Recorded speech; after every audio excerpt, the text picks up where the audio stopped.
Hey guys, Ricardo here and welcome to another blog tech tips. And of course here I have my Apple Watch guys.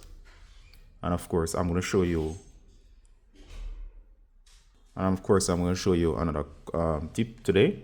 So in case you want to manually check, for example, your heart rate, it's very easy on your Apple Watch. Make sure it's unlocked.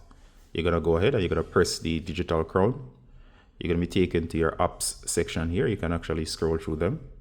And you're going to search for the heart-shaped app. So for example, I'm going to tap, and here you go. It says measuring. And what it's going to do is going to measure your heart rate. So it's going to give you the BPMs. And of course, it will go ahead and there you go. 66 BPM. All right. So 66 beats per minute. And there you go. It's actually giving you the heart rate.